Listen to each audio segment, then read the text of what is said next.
It's 6 o'clock, so we'll get started. Good evening, everyone, and welcome to tonight's public hearing. My name is John Urino.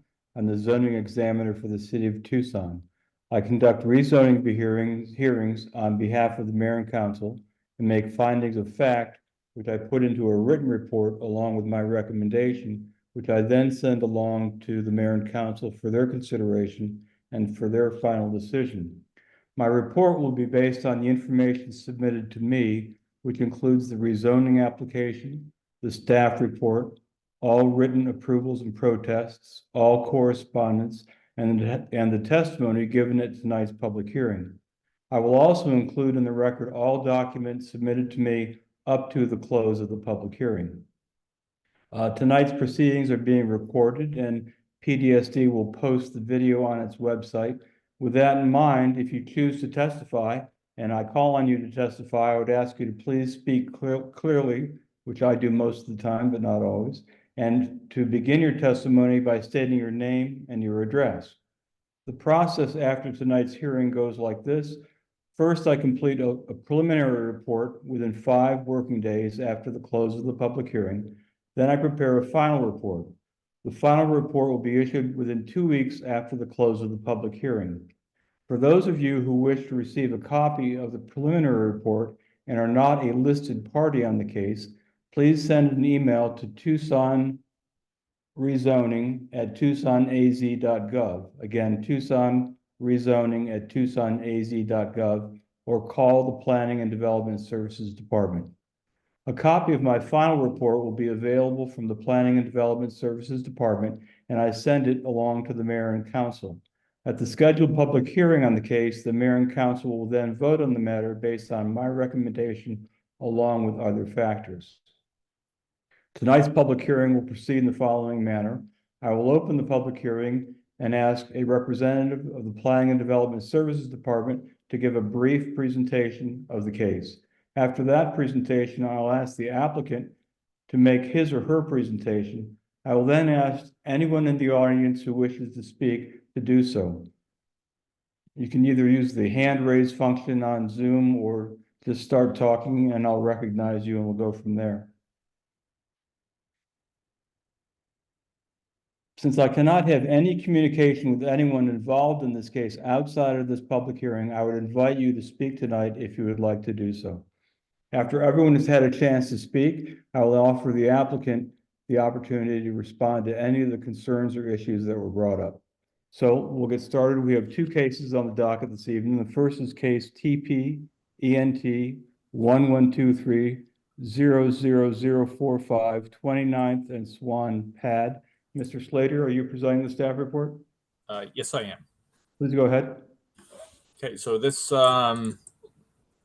case is a request by Lazarus and Sylvan on behalf of the property owner, BP Swan Investors, to rezone a 27-acre parcel from R1 to planned area development.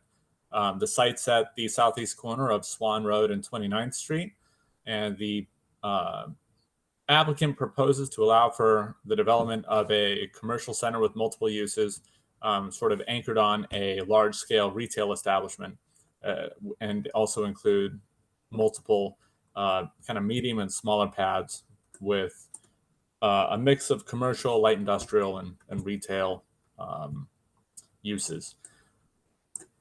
The applicant did hold a neighborhood meeting on February 20th at the nearby Myers Ganong Elementary School. Notices were sent out to property owners within 400 feet of the site using labels provided by PDSD. 11 members of the public attended. There was some positive feedback shared about plans to finally develop the property, which has been vacant for a long time. And then there were concerns about homelessness and traffic, which the team addressed during the meeting.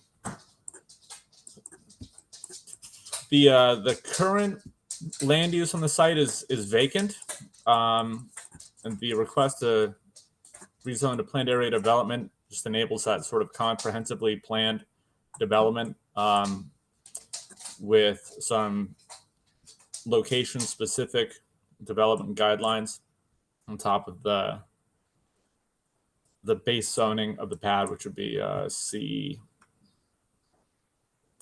Excuse me. Try to sort out some notes. C3. The base zoning would be C3.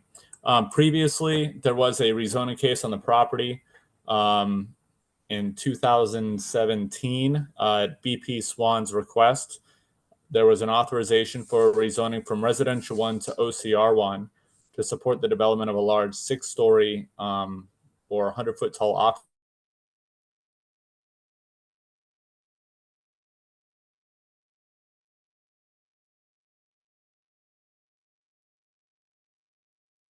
And that rezoning was never effectuated. Expired. Land use policy in this site is provided by Plan Tucson. It's in the existing neighborhood building block on the future growth scenario map, which includes primarily largely built out residential neighborhoods. The building block's goal is to maintain and enhance the character of the existing neighborhood and accommodate some new development and redevelopment while still encouraging reinvestment in the community, contributing to neighborhood stability. The pad proposes a large commercial center with that anchor retail establishment and a variety of smaller pads. Primary access is going to be from Swan Road and 29th Street, with no traffic moving to or from residential streets in the area or to the apartment complex immediately east of the development. Several secondary access points are indicated on the plans, with the final configuration subject to change prior to time of development. The applicant provided 3 conceptual site layouts. And in all layouts, the large-scale retail building is over 100,000 square feet. The plans show shade trees through the parking areas with large islands of landscaping, denoting boundaries between different parking areas and access lanes. There's one tree at least every 4 spaces to mitigate the urban heat island effect, and rainwater harvesting is accomplished throughout the site using permeable paving, curb cuts, flush curbs, and basins. Again, the pad document will utilize established C3 zoning as the base zone, as well as allowing certain light industrial uses compatible and complementary to both the proposed and existing surrounding uses. Within the pad, all C3 uses are considered appropriate where not otherwise prohibited by the airport environs zone. C3 uses that require a special exception land use procedure will still require that special exception. So things like marijuana dispensary or wireless communications facilities would still require coming back to the zoning examiner or the mayor and council.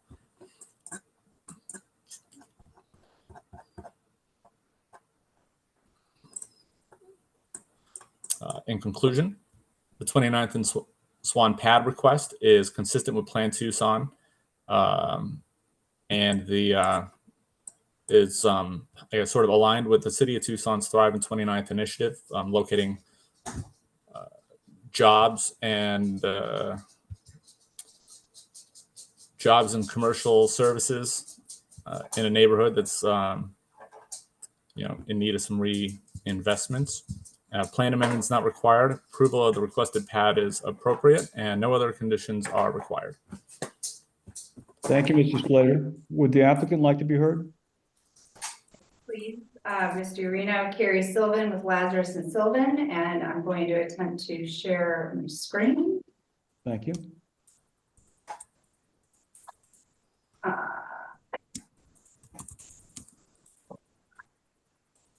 I'm going to introduce some people while I maneuver this to start working.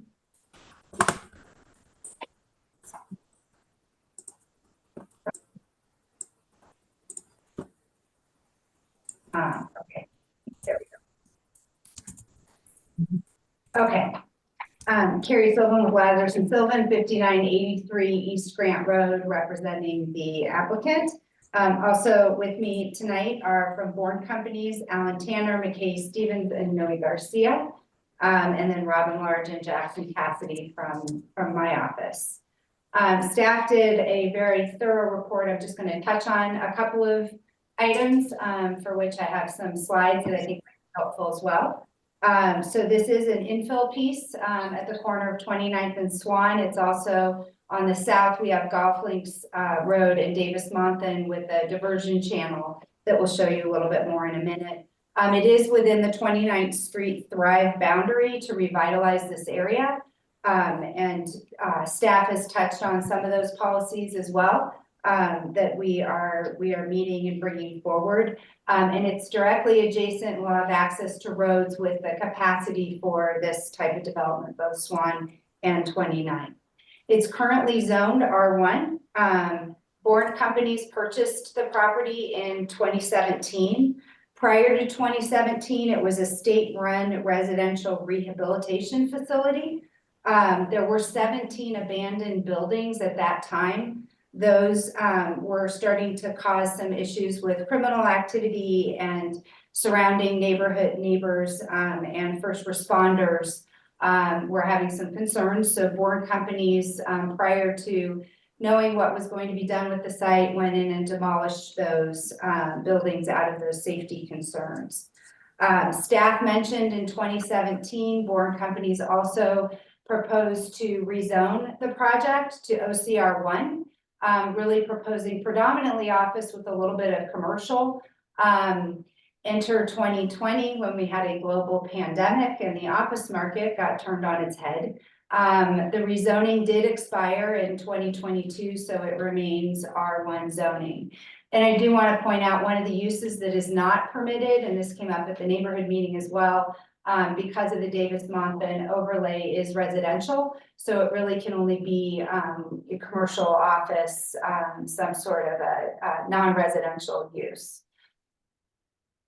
So our approach this evening and in front of you is the PAD, trying to do a site-specific rezoning. As staff indicated, allows us to sort of right size and write our own zoning regulations to some degree. We focused on specific types of uses like large and small retailers, restaurants, personal services, and then added some employment and light manufacturing, things that would make sense within a commercial center. It also allows us some flexibility. So part of what Bourne Companies has been hearing is that commercial is really desired in this area, but it's hard to market for commercial use when it's still zoned for the R1 residential, and the state was exempt, right, from zoning. So it just was sort of a holding zone in a lot of ways.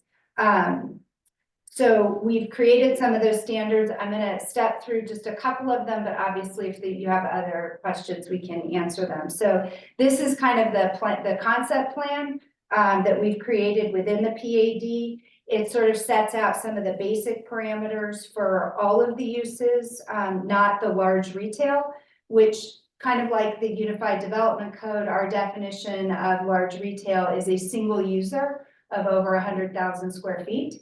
So anything that is not a large retail, the height is no more than 75 feet. Setbacks from the north are 10 feet, to the south 10 feet with no landscaping because of the diversion channel, and I'll show you that in just a minute. The west is 10 feet, and the east, the setback would be the height of the building with 10 feet of landscaping, and then there's a 5-foot wall there that will remain. And again, I have a photo that I can show you. I will show you of that as well. All trash enclosures have to be at least 50 feet from the multifamily residential and screened. If it's a large retailer, the single user of over 100,000 square feet, we're allowing it as a permitted use in the PAD, and we've gone through a lot of the criteria that would otherwise require a process for a large retail establishment, and we've created criteria that really match this site condition.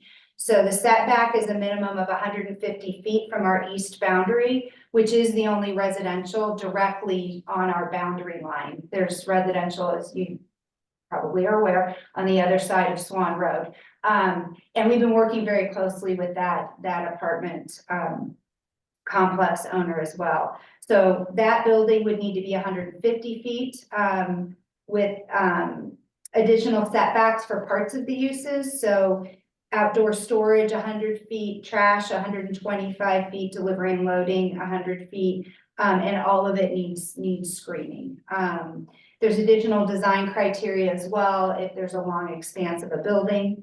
Overall on the site, traffic is gonna come in and out off of Swan and 29th Street. There's a median on Swan, so those will all be right in, right out movements. For right now, we just highlighted a couple places where we think those are the red dots, and then we have some secondary entrances. That will all be designed once we know the users and are ready to put forward the design of the site. Staff mentioned DM overlay district we're complying with. The height complies with it. It's under, the height required from the DM overlay is 100 to 140 feet, depending on where we are on the site. We're at 75 feet, so we are well within that. We're complying with the uses, no residential. There's some noise control and notice requirements for certain uses for aviation. And we'll be complying, all of those, we'll be complying within the PAD. I just want to show you quickly, this is what I was alluding to before to give a sense of that diversion channel. So what you're looking at on the bottom of the screen is Golf Links Road. And then all of that land before you get to the fencing, which you can see right here, this is the south boundary of the property. That's all the diversion channel, all of this vegetation as well as the trail system. So part of the reason we're not suggesting any landscaping back in this area is that this is providing a very significant buffer in this area.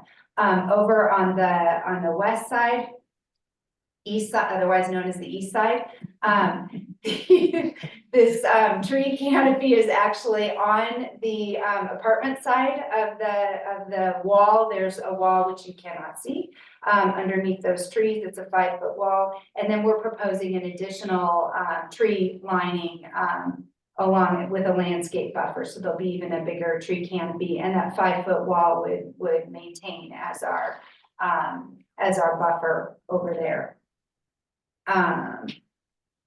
We did provide, staff alluded to this, there's 3 illustrative plans. I don't really feel the need to go into detail. What we tried to do was provide 3 plans that all incorporated the large retailer to show the different ways it could probably work in here. Again, we don't know exactly who the users are.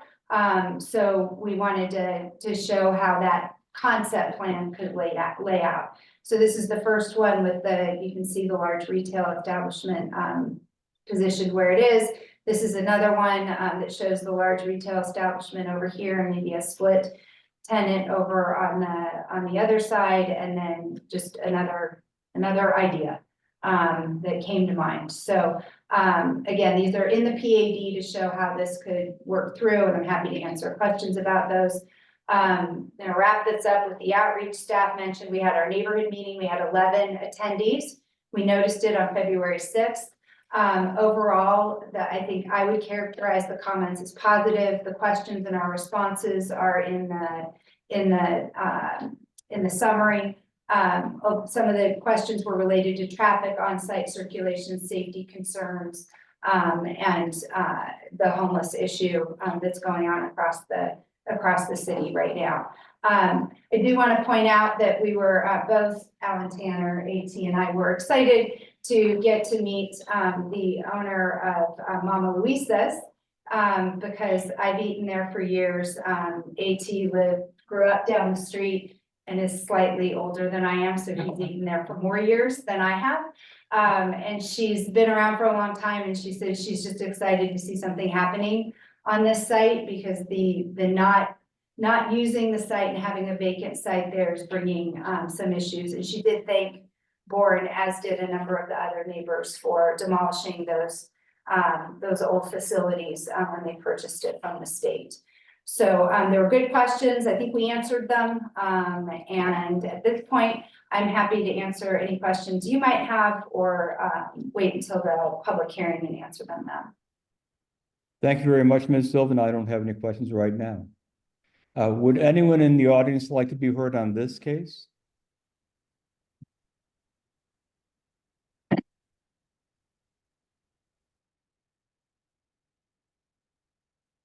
Seeing no hands and hearing no one.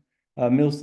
Sylvan, I don't have any questions for you. Thank you for your presentation, as always, very well prepared materials. And I'm closing the public hearing on case TP-ENT 1123-00045. Thank you. Our next case tonight is case TP-ENT 0324-00007 HCD Village Pad. Mr. Slater, are you presenting the staff report? Yes, I am. Please go ahead, This is a sir. request by the Planning Center on behalf of the property owner, City of Tucson Real Estate, to rezone a 1.05 acre parcel from R2 residential to planned area development zoning. The site's at 250 West King Road. It's about 1,000 feet west of Stone Avenue, and about a block north of, I believe, Pima.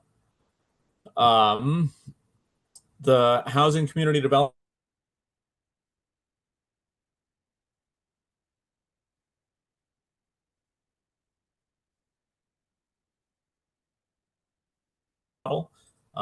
village housing models. You froze there for a minute. I'm not sure if you were mid-sentence, but go right ahead. Village housing model, not specifically defined in the Unified Development Code. And so the pad zone would give HCD the flexibility to implement their housing first approach goals, focused on providing shelters with essential support services in areas experiencing high unsheltered populations, and do that by prioritizing the use of underutilized or vacant city-owned facilities. The applicant held two separate meetings prior to their submittal, the first one on November 6th and the second one on January 31st. They were both in person, notice using labels provided by PDSD. HCD staff also, in addition to those labels, canvassed door-to-door properties within 400 feet of the rezoning site to invite residents who may not have been property owners. And they also left door hangers and postcards with meeting information. The two meetings had about 45 to 47 people in attendance at each meeting. Staff walked through the proposed rezoning request pad and the the project proposal. Discussions focused on safety and crime, the current unsheltered population, property values, tiny homes, and questions and answers, just in general information on the Housing First Resource Center model. The existing land use for the rezoning site is a vacant fire station building, and currently R2 zone, which allows for civic uses like fire stations. The pad allows HCD the flexibility to, I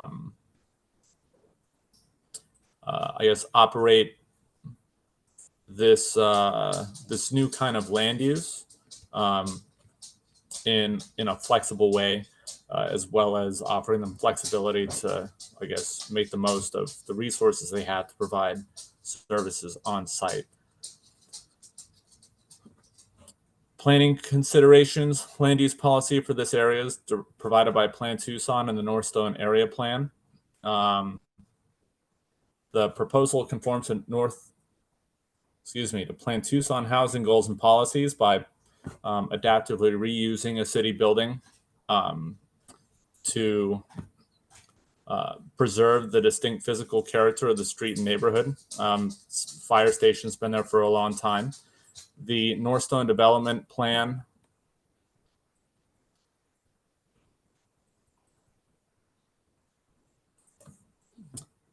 provides some guidance on landscaping and screening, which the proposal demonstrates compliance with 20-foot landscape border facing King Road and 10-foot landscape borders on the back and sides of the parcel.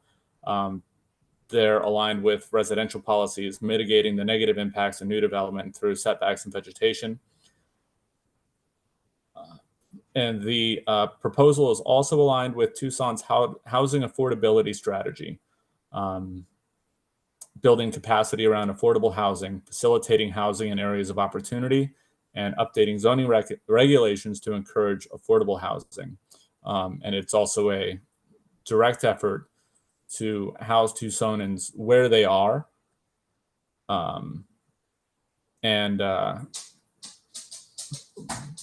where that need already exists. So the pad proposes a new use that's not clearly defined, but it proposes reusing the existing 7,000 square foot fire station to offer a mix different shelter types: congregate shelter, non-congregate shelter, and also the provision of support services. The area behind the existing structure is designated as non-congregate shelter and support services land use. And so the intent is to use tiny home structures with that village housing model to provide those emergency housing options. The fire station is the only building on the site, and it's going to remain, reducing the project's disruption to the surrounding neighborhoods from the street. It'll appear about the same. It will see some improvements with high efficiency materials, fixtures, and appliances. New structures on site are going to be screened from neighboring homes with a new perimeter wall. Those new structures may be up to 2 stories in height, and they'll be hidden from view to the south by the existing fire station, and only the upper portions of those structures will be visible from immediately adjacent properties. Access to the site is going to be where it's at now, the 60-foot access at the southeast corner of the property.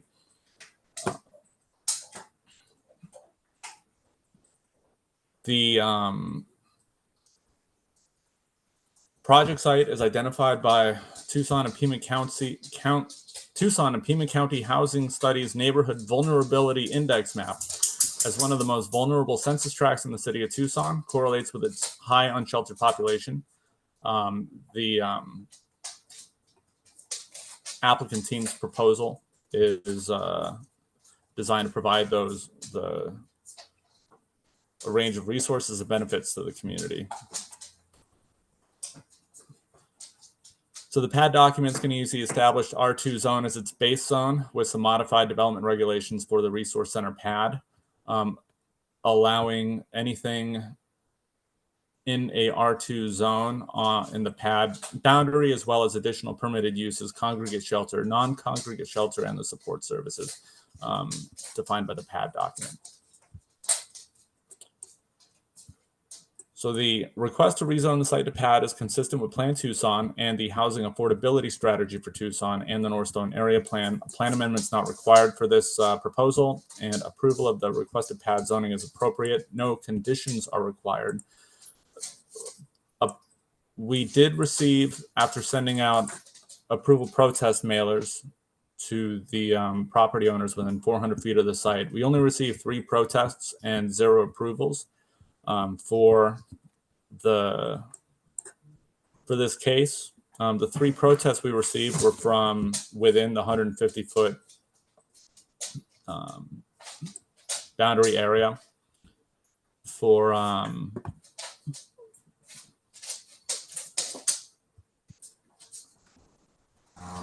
state statute HB 2116, the 5 out of 7 members, if more than 20% of the parcels and 20% of the parcel area together are protesting it.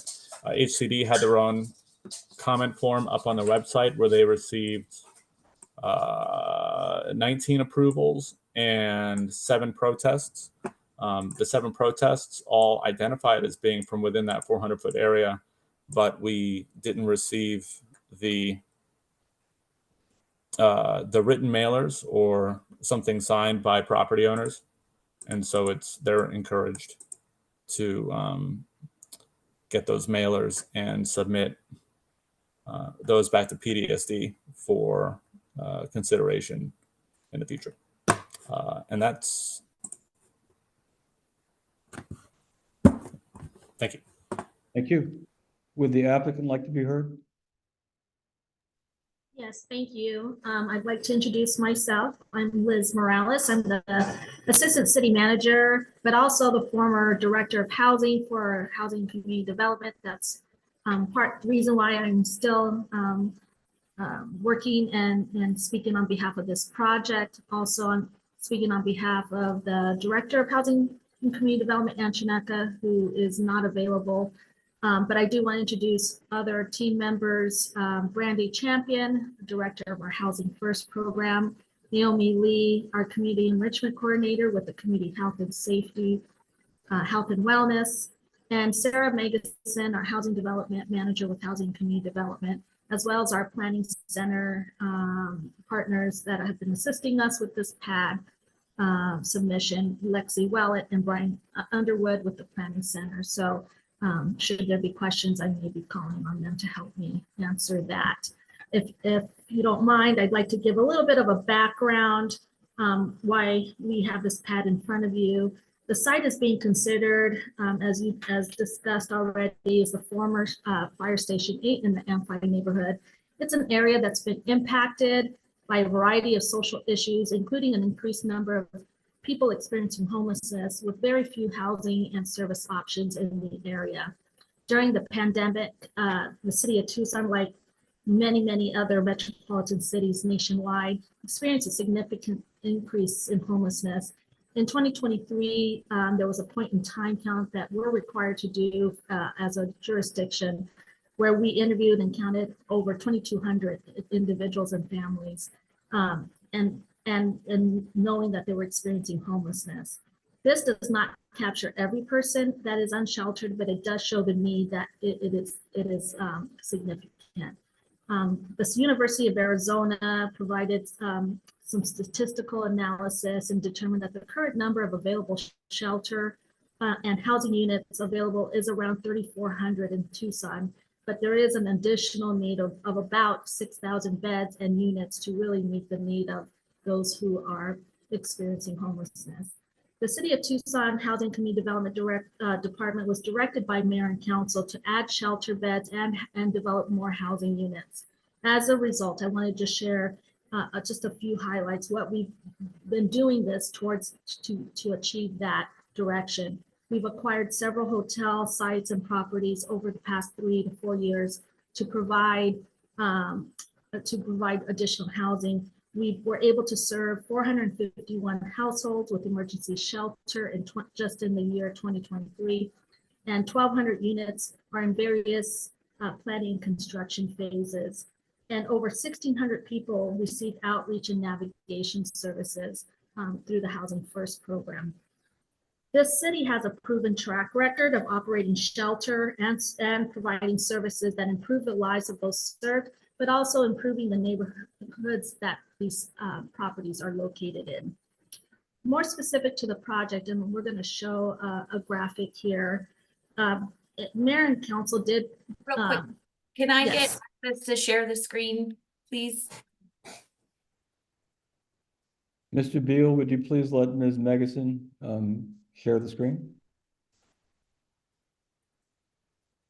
So to show the commitment that Mayor and Council have to this work, they committed $1 million of federal American Rescue Plan dollars to expand shelter.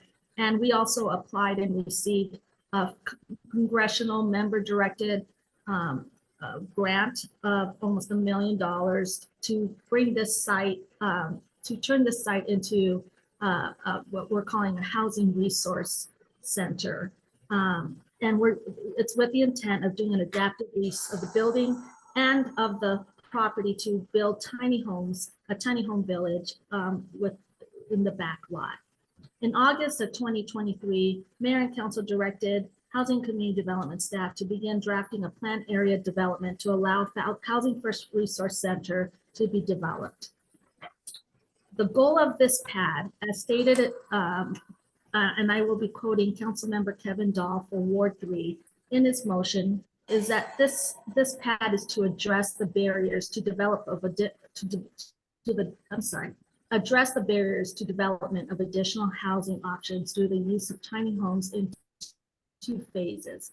First, staff shall take near-term action to address the urgent need for shelter capacity by implementing a pilot program at city-owned Fire Station 8 that will concurrently explore micro shelter options while working towards a PAD with an ample community and stakeholder engagement.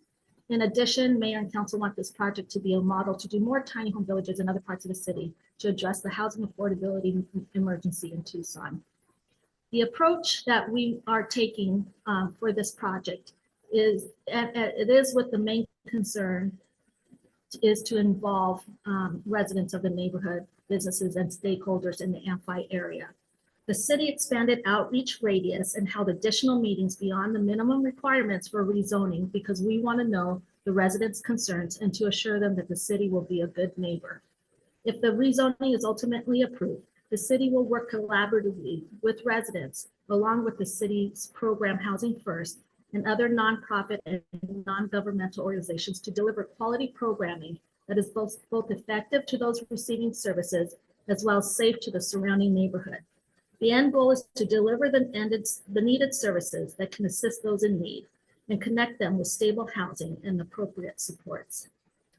What can be expected at this site includes the following. The city-owned shelter will house approximately 200 individuals nightly and provide short-term housing assistance while shelter residents work with a housing navigator to identify and obtain longer-term housing assistance. The existing locations show that the shelter operations actually improve the areas around them, providing consistent on-site staff presence and neighborhood outreach.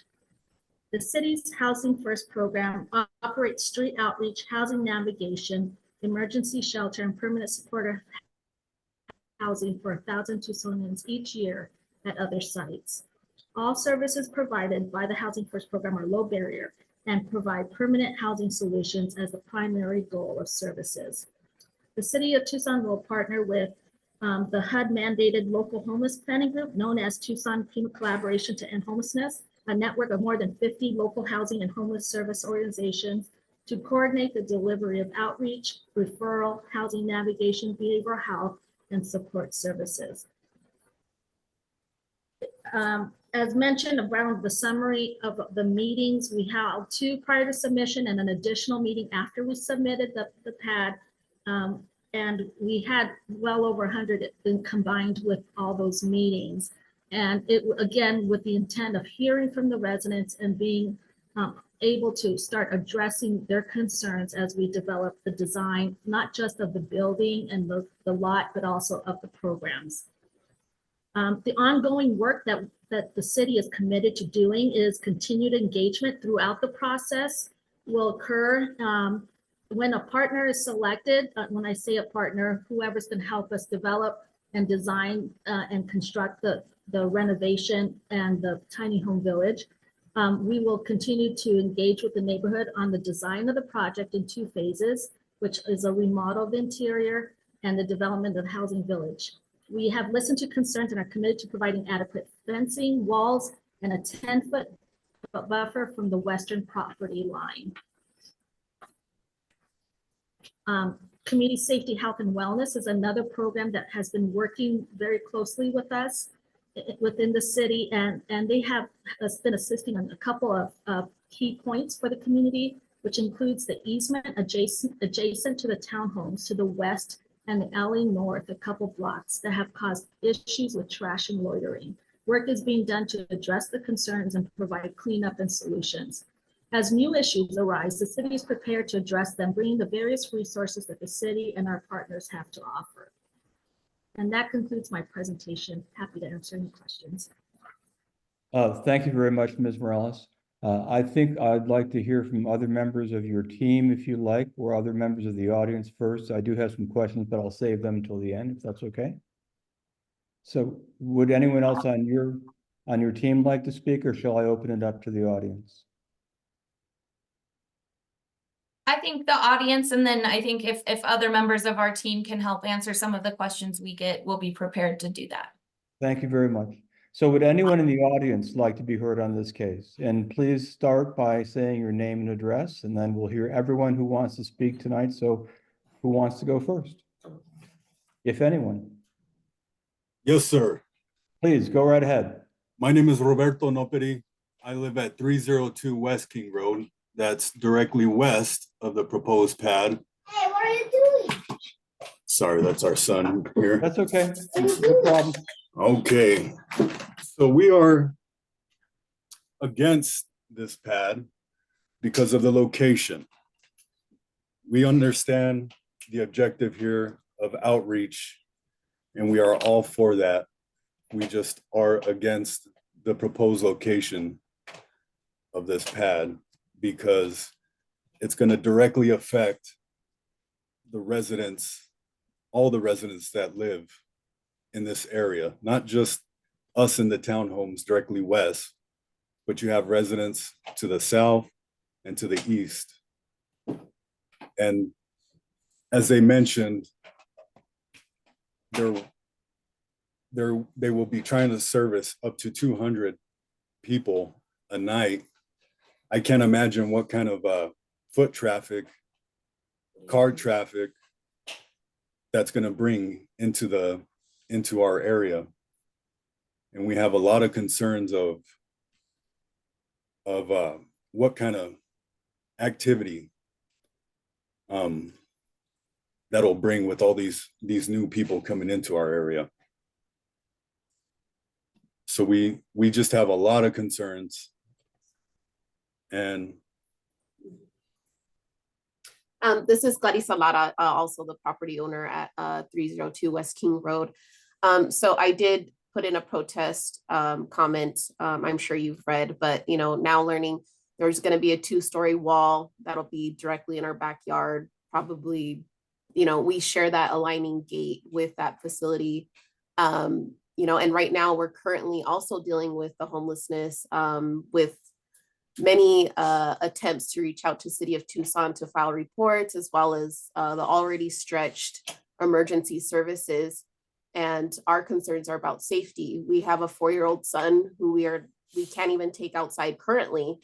So our stress is that it's going to bring an influx of this type of traffic through there. And a lot of our homelessness issues have to deal with drug use. So, that's mainly our concern is safety and also our property value at the same time. So just as residents, it's just something that we're very much in opposition of.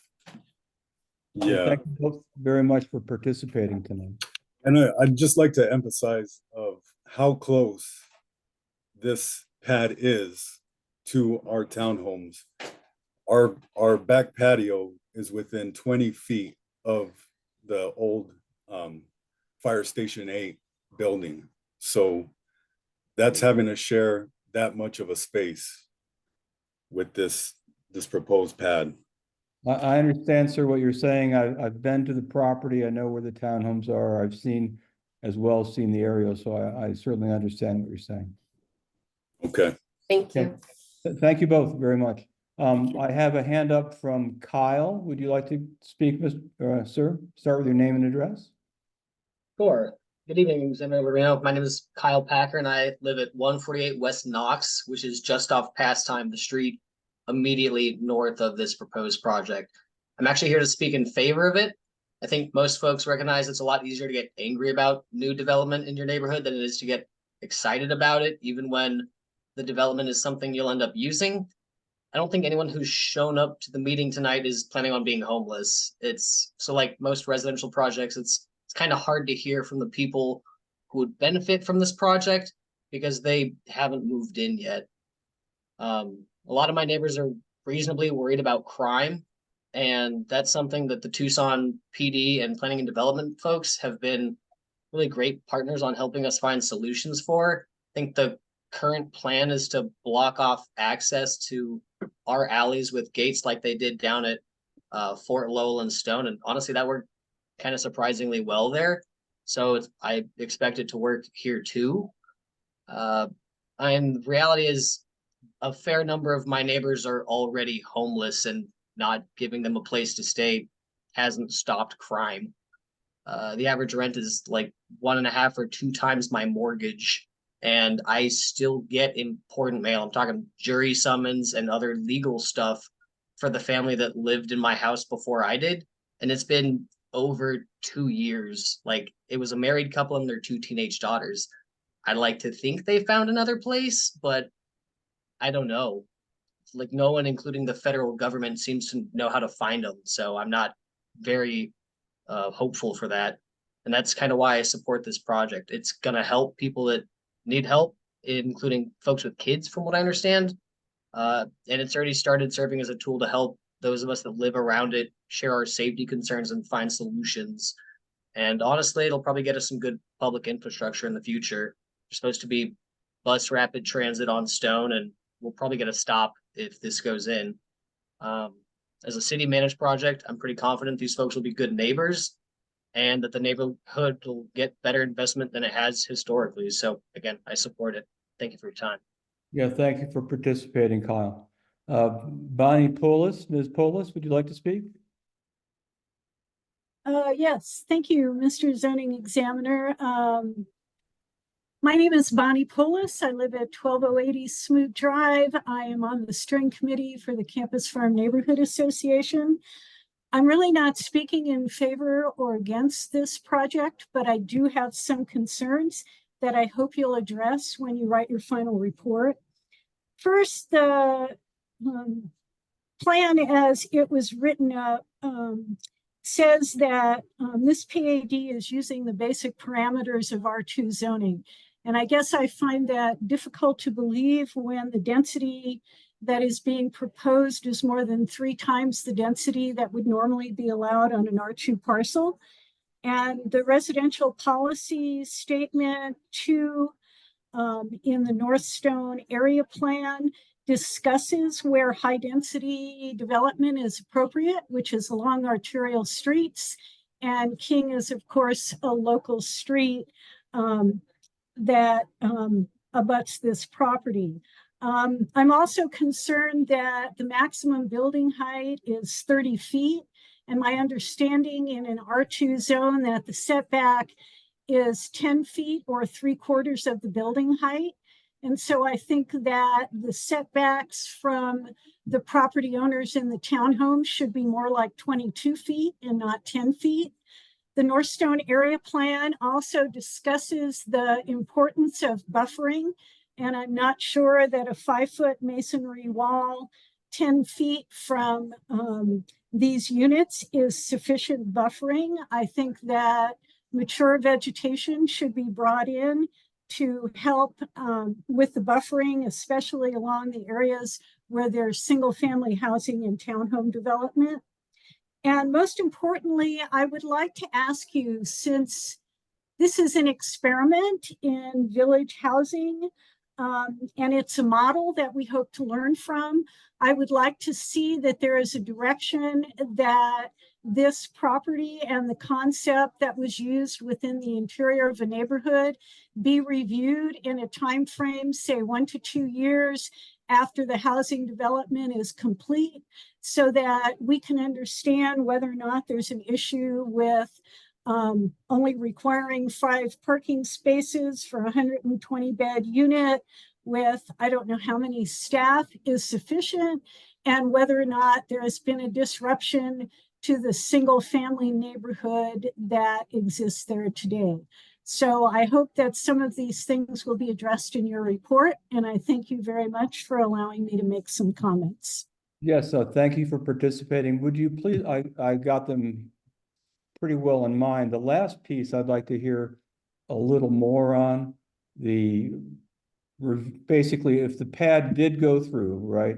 You're saying after it's built out, bring it up for review by someone, mayor and council, by someone to check the boxes on, did it accomplish what it hoped to accomplish? Did it have other effects on the neighborhood? Did it have beneficial effects, detrimental effects?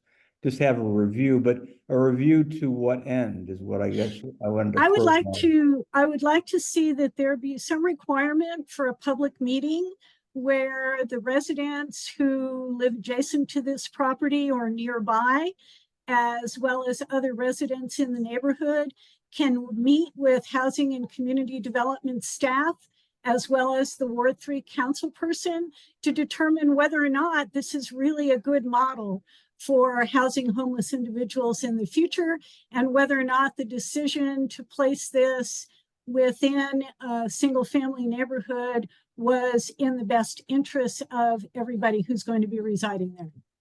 I think I have it now. Thank you very much. Thank you. Yes. Would anyone else in the audience like to be heard?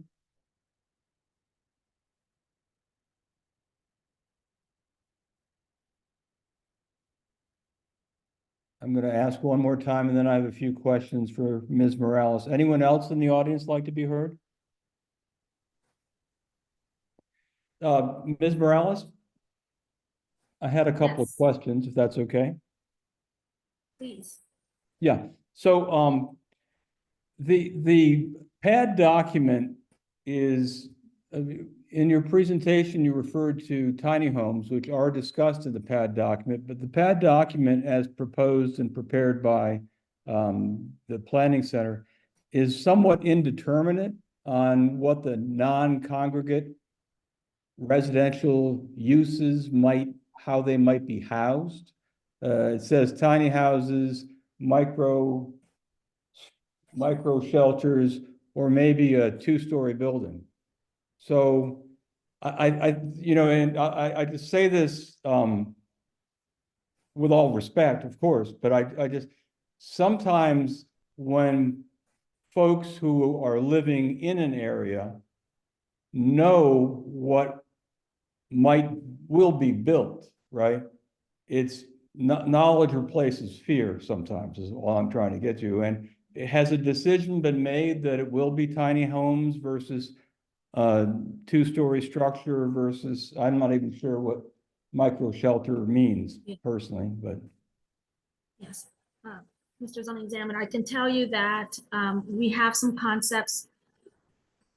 Our plan would be to go out as an RFP to experienced developers of this type.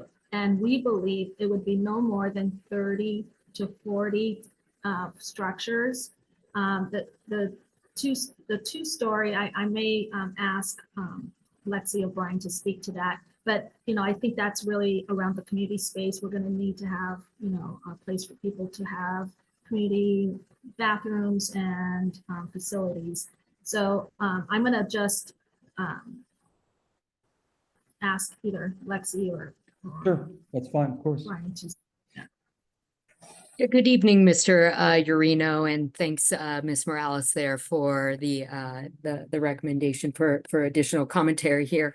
One thing to note here and why, we crafted the pad the way we did, Mr. Urino, was a large part, as Ms. Morales just mentioned, was we're not exactly sure what that development might be in the back, whether it's, tiny homes that are more temporary in nature or a pallet home, or perhaps since this is a city-owned property, we have to think about the longevity of it and what the future may entail on this. And since this is a property that is ultimately going to be managed by HCD, we're looking far into the future as to what those ultimate possibilities may be on this site. So as we discussed, amongst ourselves, what the possibility could be is, well, we know there's a current need today to immediately house people in the quickest and most economical way possible. But that doesn't mean, 10 years from now, when HCD solves this problem in the neighborhood, that they can't look to reposition this to be more of a permanent housing structure. And so I think that's where the notion of two-story houses come in, is this notion of, maybe down the road there might be an opportunity for us to develop more permanent apartment housings or, townhomes, et cetera, which all lend for a two-story structure height there.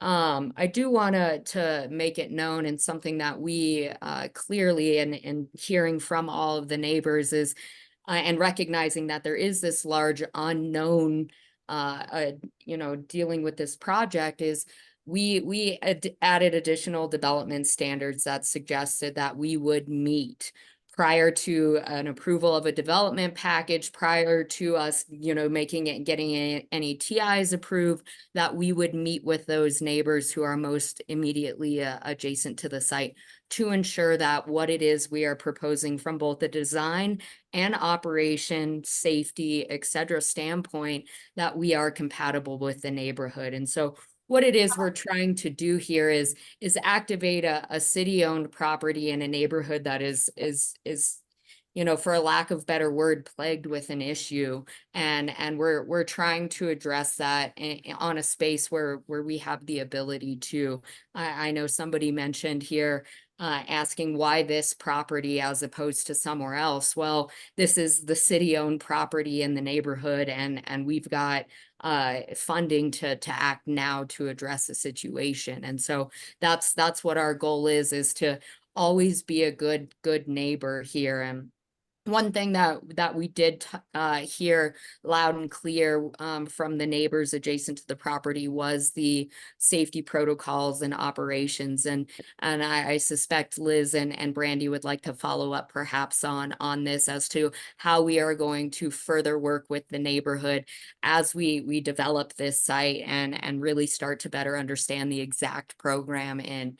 But one thing also to mention is we are proposing it's ultimately a 6-foot tall wall. The document suggests that it's 5 foot width, but that's 5 feet of masonry wall with an additional foot of wrought iron picket. So something that we've discussed internally was whether that 5 foot should be increased to 6 feet. And I think that would be a reasonable address or way to address some of the concerns about wall height here. And so perhaps we can look at committing to a 6-foot tall masonry wall with an additional foot of wrought iron picket, so effectively a 7-foot tall wall surrounding the property there.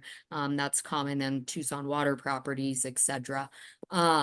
Secondly, the setback that Ms. Paulus brought up, and the notion of, if we bring a 2-story building onto this, what it is we're looking to create here is a development standard that would be compatible with other non-residential uses in a residential zone, if you will. While the PAD is based on an R2 zone, that's why we based it on that, is because we're looking at this type of development more as a housing typology. There is a need for housing in the city here, and just because it's not our traditional housing typologies, it doesn't mean that we're not providing housing for somebody in need. And so we're trying to navigate between those the difference of uses. But I do want to note here as well that a shelter is an allowable use in the R2 zone with a special exception. And so again, the use specific standards that were created for the development typology that would be allowed in the existing zoning category, that doesn't work for the model of housing that we're trying to do. And that's why we're asking for the pad. Sure. Could you, that was one of my questions, Lexi. Could you speak to, if that is permitted in the R2 zone as a special exception, why does that not work? So in the special exception there, it primarily limits the number of people that can be served. And I think that's our biggest concern. So what's the limit? I don't have it right off the I top. think I saw 10 or 15. Does that sound? I was going to say no more than 20 is like what my gut tells me here, if not Okay. less. And so that doesn't really serve the model and the need that, as Liz mentioned in her presentation, that's not sufficient for the demand in the area, and it's not sufficient in the way in which it's set up, where we can offer the support services in conjunction with the shelter, etc. Right. So if I can ask you something else. So what does, I mean, it's we're so used to thinking about residences per acre, and that doesn't really fit apples to apples here, right? But to Ms. Paulus's point, what does 120 beds on an acre roughly approximately translate to in terms of density? Well, for starters, is it 120 or 200 beds? Because the plan It's document says- 120. Okay, so what does that roughly translate to in residences per acre? You're going to have 35 tiny homes, was that what you said? 30 to Right, 40? so it'd be 35 homes in the backside of the lot there. So Plus the fire station. right, and that's where I want to the fire station is a shelter there. Just Give me one Yeah. second here. Let Sure, me sure. let me do Take some your time. simple calculations here.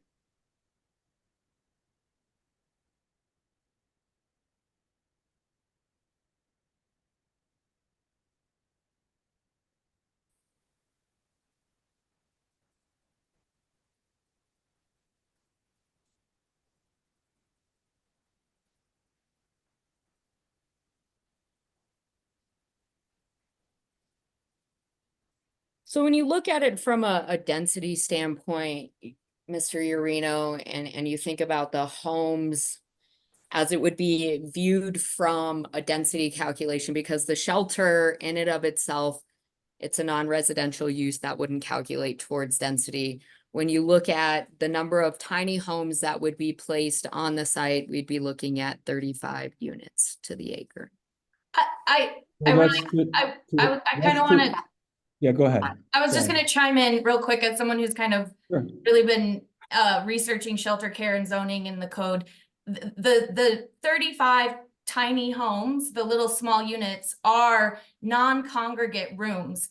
So they're not individual homes. Like, I wouldn't classify it as 35 homes on this less than an acre. It's 35 bedrooms, right? Or it would be more of, because they all share a kitchen space. They don't have their own kitchen in these tiny home units. And so it's hard to go apples to apples with it, Sure. because they're not technically homes. They are shelter. They're providing a space to have a bed and, you know, a closet, but the communal spaces are still the bedroom or the kitchens and the bathrooms. And so it's hard to do a direct density calculation. Yeah. And I think the reason why we chose a pad as opposed to going through the special exception process in an R2 is exactly as Lexi mentioned, the number of beds allowed per the zoning code as it is. And so I think that's why mayor and council had directed us to do the planned area development and to think about it more kind of as a site and this new resource center model, as opposed to, you know, just kind of following the code as it is, because it makes it very difficult to do this model. Sure, I appreciate that very much, but thank you. Thank you for that.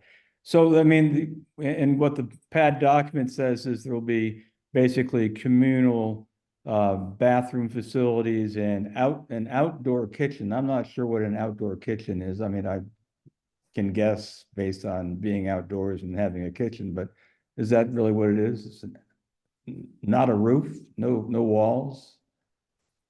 Yeah, you have to unmute. I'm actually asking. Do you want me to take it? Yeah, just tell me what an outdoor kitchen is, if that's okay. Go ahead, sir. Oh, well, I think there's a model that the Housing First team had looked at for the development of this, which was in Austin, Texas. And, you know, the tiny homes, there's an outdoor kitchen, but it's sheltered. It's like a full commercial size kitchen, right? With a refrigerator and a stove, and it's communally used, but it's protected. It's not just like, you know, no shelter above it. So it'll probably be like a semi-enclosed, you know, open on 3 sides sort of facility for mostly probably to start with refrigerators, etc. But yeah, not intended to just be like a barbecuer in the middle of the village. Right, I'm just thinking of, and I've become less heat tolerant in my 42nd year here in Tucson. I'm not a native. Just wondering about that. So just another kind of a bigger picture issue for what I've looked at. Is there, I mean, I appreciate what Ms. Willett is saying and Ms. Morales also, that the intent, not just intent, but the plan is to go back to the neighbors when you're ready to submit an actual, not that this isn't actual, but an actual plan for what would be built. And the actual, I saw part of the mitigation measures as being sort of the operational procedures and rules, right, for the property. Is there any reason why that has to be back end and not front loaded?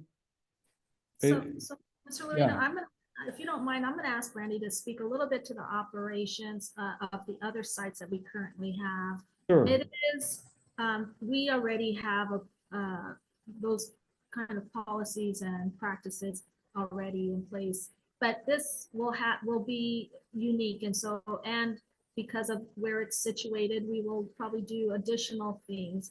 As an example, and I'll turn it over to Brandy, you know, one of the concerns that was raised was the foot and car traffic.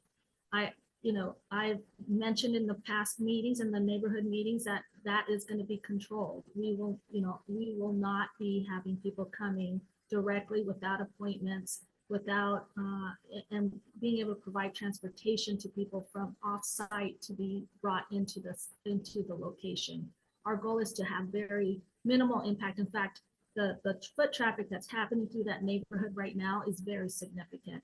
And our priority will be to focus on immediate neighborhood, those who are currently unsheltered there first, so that there'll be an immediate improvement just with the existing foot traffic of Right. people walking through. So Brandy, will you speak a little bit to the operations you currently have?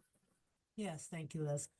So right now we have a couple of shelters in the 05 zone, Amazon and Wildcat, and they are both staffed 24 hours a day, professional security at night. So we don't encourage walk-ups. We don't accept walk-ups. They are referred from other agencies, community members, outside agencies that actually transport the clients there.